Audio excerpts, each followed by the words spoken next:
Halo teman-teman semua, perkenalkan nama saya Rizaldi Alif. Ini adalah video pertama yang saya buat karena beberapa teman-teman yang lain itu minta pandangan tentang pembubaran DPR nih.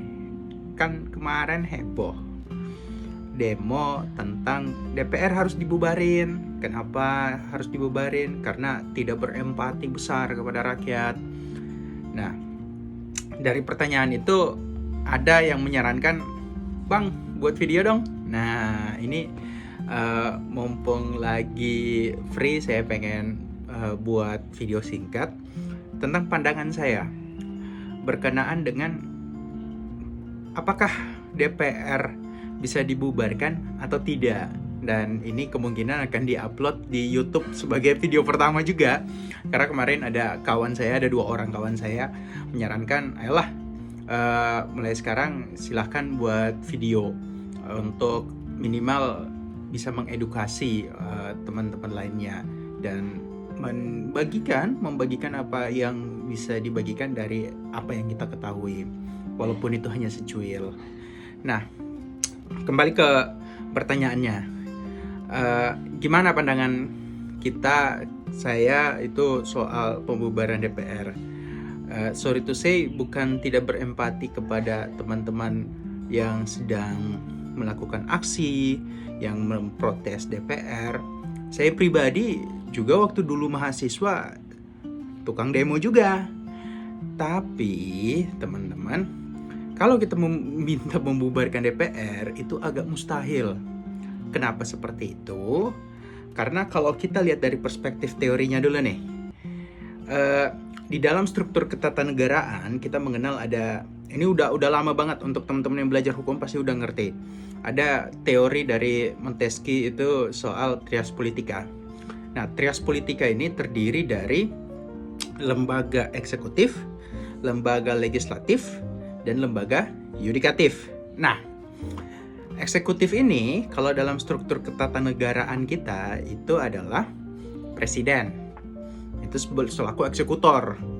Nah, legislatif itu dalam struktur ketatanegaraan kita namanya DPR. Dan yudikatif dalam struktur ketatanegaraan kita itu namanya Mahkamah Agung. Nah, kalau kita melihat dari perspektif ini, ketika negara tidak disusun atas 3 hal yang fundamental ini, agak mustahil negara itu bisa berjalan, teman-teman. Makanya DPR itu nggak mungkin kita bubarin, itu mustahil.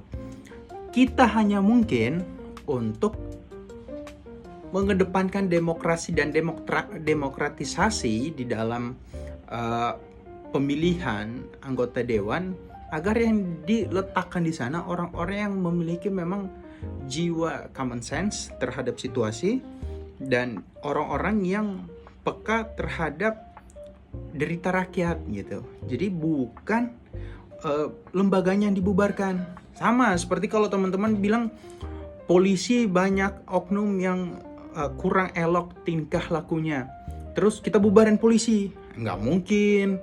Kenapa? Polisi itu dalam struktur ketatanegaraan, dalam bahasa bayinya itu, bahasa yang gampang dimengerti oleh publik, itu adalah pengaman yang ada dalam satu organisasi kekuasaan yang dinamakan oleh, yang kita namakan organisasi kekuasaan itu adalah negara. Jadi negara itu pada hakikatnya adalah organisasi kekuasaan, dan itu kita bersepakat untuk harus ada pengaman nih, namanya polisi, agar terjadi ketertiban, jangan sampai terjadi rusuh gitu. Nah, gimana kalau oknumnya yang bermasalah? Nah, bukan polisinya dibubarin, teman-teman, tapi sistem rekrutmennya yang diperbaikin, edukasinya yang dikedepankan, human resource-nya, human capital-nya yang kita perbaiki, dan sistem itu yang paling penting. Nah, jadi tidak bisa karena ada orang, baik 1 orang ataupun lebih dari 1 orang, melakukan satu tindakan, kita menyerang institusinya yang harus dibubarin. Nah, DPR itu dalam fungsi legislasinya terutama di dalam pasal 20 tuh Undang-Undang Dasar NRI 1945 pasca amandemen itu berkewajiban memang untuk membentuk undang-undang bersama dengan pemerintah. Jadi undang-undang yang berlaku di kita itu adalah hasil dari kompromi, hasil dari negosiasi, hasil dari kesepakatan antara si eksekutif dengan si legislatif. Nah, jadi yang kita representasikan dalam semua kepentingan itu adalah DPR. Jadi DPR itu yang merepresentasikan kepentingan kita di hadapan eksekutif.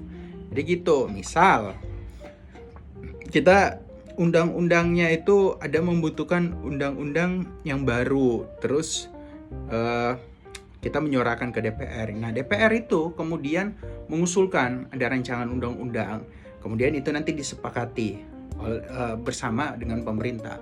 Ada juga rancangan undang-undang dari pemerintah nanti kemudian direpresentasikan dan didiskusikan bersama DPR gitu. Jadi kalau dibilang DPR-nya dibubarin itu sesuatu yang agak mustahil, teman-teman. Bukan agak mustahil, memang untuk struktur ketatanegaraan modern itu mustahil dilakukan karena itu akan menghancurkan sebuah negara kayak gitu.